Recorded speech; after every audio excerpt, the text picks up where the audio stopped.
નમસ્કાર. આજે આપણે વાત કરીશું ગુજરાતના ક્લાઇમેટ બ્લુપ્રિન્ટ વિશે. એક એવું રાજ્ય જે આર્થિક રીતે ખૂબ જ શક્તિશાળી છે, પણ સાથે સાથે પર્યાવરણના મોટા પડકારોનો સામનો પણ કરી રહ્યું છે. તો ચાલો જોઈએ કે ગુજરાત એક ટકાઉ ભવિષ્ય તરફ કેવી રીતે આગળ વધી રહ્યું છે. તો સૌથી પહેલા થોડો બેકગ્રાઉન્ડ સમજી લઈએ. જુઓ, ગુજરાતની સ્થિતિ કેવી છે? એક બાજુ એ ઔદ્યોગિક ઉત્પાદનનું મોટું કેન્દ્ર છે, એકદમ પાવર હાઉસ. પણ બીજી બાજુ એનો દરિયા કિનારો એટલો લાંબો છે કે ક્લાઇમેટ ચેન્જની અસરોનું જોખમ પણ એટલું જ વધારે છે. હવે આ બેવડો પડકાર એ જ એની નીતિઓને ઘડે છે, અને એ સમજવું ખૂબ જ જરૂરી છે. તો આજે આપણે કયા મુદ્દા ઉપર નજર નાખીશું? સૌથી પહેલા જોઈશું ગુજરાતની ક્લાઇમેટને લઈને શું મહત્વાકાંક્ષા છે. પછી અમદાવાદના રેઝિલિયન્સ પ્લાનને સમજીશું. ત્યાર પછી અમલમાં મુકાયેલા કેટલાક ઇનોવેટિવ પ્રોજેક્ટ્સ, દરિયાઈ પડકારની ગંભીરતા અને છેલ્લે નેટ ઝીરો સુધી પહોંચવાનો રસ્તો. ચાલો શરૂ કરીએ. તો આપણા પહેલા વિભાગથી શરૂઆત કરીએ, ગુજરાતની ક્લાઇમેટ મહત્વાકાંક્ષા. અને આમાં એક વાત ખાસ છે. રાજ્યએ શરૂઆતથી જ, મતલબ કે ઘણા સમય પહેલાથી જ ક્લાઇમેટ ચેન્જને લઈને ખૂબ જ સક્રિય અને આગળનું વિચારવાવાળું વલણ અપનાવ્યું છે. અને આ વાત કેટલી મહત્વની છે એ જુઓ. ગુજરાત ભારતમાં પહેલું, એશિયામાં પણ પહેલું અને દુનિયામાં ચોથું એવું રાજ્ય બન્યું જેણે ક્લાઇમેટ ચેન્જ માટે એક આખો અલગ વિભાગ બનાવ્યો. અને આ વાત છે 2009ની. મતલબ આના પરથી જ ખબર પડે કે આ મુદ્દાને કેટલી ગંભીરતાથી લેવામાં આવ્યો હતો. આ એક એવો નિર્ણય હતો જેણે આવનારા સમય માટે એક મજબૂત પાયો નાખી દીધો. આ ટાઈમલાઈન પર નજર કરીએ ને તો ગુજરાતની આખી સફર દેખાઈ આવે છે. જો 2009માં ક્લાઇમેટ ચેન્જ વિભાગ બન્યો, એ તો પાયાનું પગલું હતું. પછી આવ્યું 2014, જેમાં સ્ટેટ એક્શન પ્લાન આવ્યો, જેણે એક સ્પષ્ટ દિશા, એક રોડમેપ આપ્યો. અને પછી 2022માં કાર્બન માર્કેટની યોજના માટે MOU થયા. આનાથી શું થયું? આનાથી પર્યાવરણીય લક્ષ્યોને આર્થિક પ્રોત્સાહન સાથે જોડી દેવામાં આવ્યા. મતલબ કે દરેક પગલું રાજ્યને એક ટકાઉ ભવિષ્ય તરફ લઈ જઈ રહ્યું છે. તો ગુજરાતનું વિઝન શું છે? એકદમ સ્પષ્ટ છે. એક બાજુ આર્થિક વિકાસ થવો જોઈએ, પણ સાથે સાથે ક્લાઇમેટ રેઝિલિયન્સ પણ એટલું જ જરૂરી છે. મતલબ બંને વચ્ચે એક બેલેન્સ બનાવવાનું છે. સરળ ભાષામાં કહીએ તો વિકાસની ગાડી પણ ચાલતી રહે અને પર્યાવરણનું રક્ષણ પણ થાય. અને ભવિષ્યમાં જે પડકારો આવવાના છે, જેમ કે અચાનક બહુ ગરમી પડવી કે પછી પૂર આવી જવું, એ બધા માટે તૈયાર રહેવાનું છે. સારું, અત્યાર સુધી આપણે રાજ્ય સ્તરની મોટી વાતો કરી, પણ હવે એ જોવું રસપ્રદ રહેશે કે આ બધી નીતિઓ, આ મોટું વિઝન શહેરના સ્તરે જમીન પર કેવી રીતે કામ કરે છે. તો ચલો હવે અમદાવાદ શહેર પર ધ્યાન કેન્દ્રિત કરીએ. હમણાંની જ વાત છે. જુલાઈ 2023માં અમદાવાદે U20 મેયરલ સમિટમાં પોતાનો climate resilience city action plan એટલે કે CRCAP લોન્ચ કર્યો. આ પ્લાનનો મુખ્ય હેતુ શું છે? શહેરને ભવિષ્યના ક્લાઇમેટ પડકારો માટે તૈયાર કરવાનો. કેવા પડકારો? જેમ કે વધતી જતી ગરમી, અચાનક આવતા ભારે વરસાદથી થતા પૂર કે પછી પાણીની તંગી. આ બધી સમસ્યાઓનો સામનો કરવા માટેની આ એક યોજના છે. અને આ કોઈ નાની સૂની યોજના નથી, ખૂબ જ વ્યાપક છે. એમાં 6 મુખ્ય ક્ષેત્રો પર ધ્યાન આપવામાં આવ્યું છે. કયા? તો કે ટ્રાન્સપોર્ટેશન, સોલિડ વેસ્ટ મેનેજમેન્ટ, પાણી પુરવઠો અને સ્વચ્છતા, શહેરમાં હરિયાળી અને જૈવ વિવિધતા, આપત્તિ સમયે જોખમ ઘટાડવું અને છેલ્લે ઊર્જાનો પુરવઠો અને માંગ. આનાથી શું થાય? શહેરનો સર્વાંગી અને ટકાઉ વિકાસ સુનિશ્ચિત થાય છે. આ તસવીર ઘણું બધું કહી જાય છે. આ પ્લાનના લોન્ચિંગ વખતે રાજ્ય અને શહેરના મોટા નેતાઓ હાજર રહ્યા હતા. આ શું બતાવે છે? એ બતાવે છે કે આ યોજના પાછળ મજબૂત રાજકીય ઈચ્છાશક્તિ છે અને બધા સાથે મળીને કામ કરવા માંગે છે. આ સફળ અમલીકરણ માટે ખૂબ જ સારો સંકેત છે. હવે અમદાવાદના 2030 સુધીના લક્ષ્યો પર એક નજર કરીએ. અને આ લક્ષ્યો ખૂબ જ મોટા છે.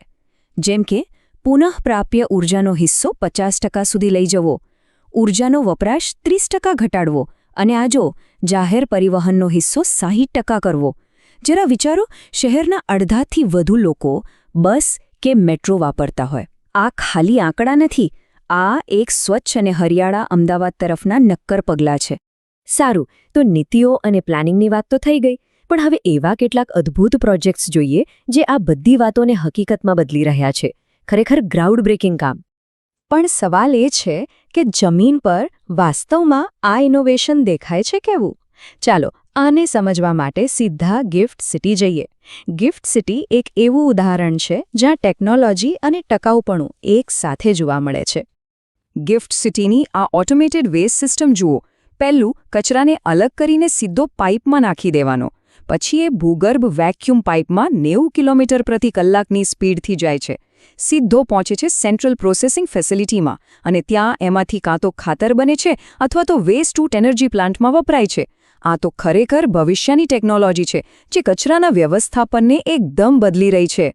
અને આ સિસ્ટમ કેટલી કાર્યક્ષમ છે એનો અંદાજ એ વાત પરથી લગાવો કે આખા શહેરનો કચરો મેનેજ કરવા માટે ફક્ત અને ફક્ત 3 લોકોની જરૂર પડે છે. આ ટેકનોલોજીને કારણે માણસોનું કામ ઘણું ઓછું થઈ જાય છે, ભૂલો ઘટે છે અને ખર્ચ પણ બચે છે. હવે ગિફ્ટ સિટીથી સુરત તરફ જઈએ. અહીં પ્રદૂષણ નિયંત્રણ માટે એકદમ અલગ જ એક બજાર આધારિત સિસ્ટમ બનાવવામાં આવી છે. જૂની પદ્ધતિ શું હતી કે સરકાર નિયમો બનાવે અને ઉદ્યોગોએ એનું પાલન કરવું પડે. પણ આ નવી પદ્ધતિમાં ઉદ્યોગો પ્રદૂષણની પરમિટનો વેપાર કરી શકે છે. આનાથી તેમને પ્રદૂષણ ઘટાડવા માટે સીધું આર્થિક પ્રોત્સાહન મળે છે. અને પરિણામ અદ્ભુત છે. 2019થી અત્યાર સુધીમાં આ યોજનાને કારણે ઔદ્યોગિક પ્રદૂષણમાં 24% ઘટાડો થયો છે. આ આંકડો શું સાબિત કરે છે? એ કે આવા ઇનોવેટિવ અને બજાર આધારિત ઉપાયોથી ખરેખર પર્યાવરણમાં સુધારો લાવી શકાય છે. તો અત્યાર સુધી આપણે જોયું કે ગુજરાત શું કરી રહ્યું છે. પણ હવે એ સમજવું જરૂરી છે કે આ બધું કરવાની જરૂર શા માટે છે. અને એનું મુખ્ય કારણ છે દરિયાઈ પડકાર.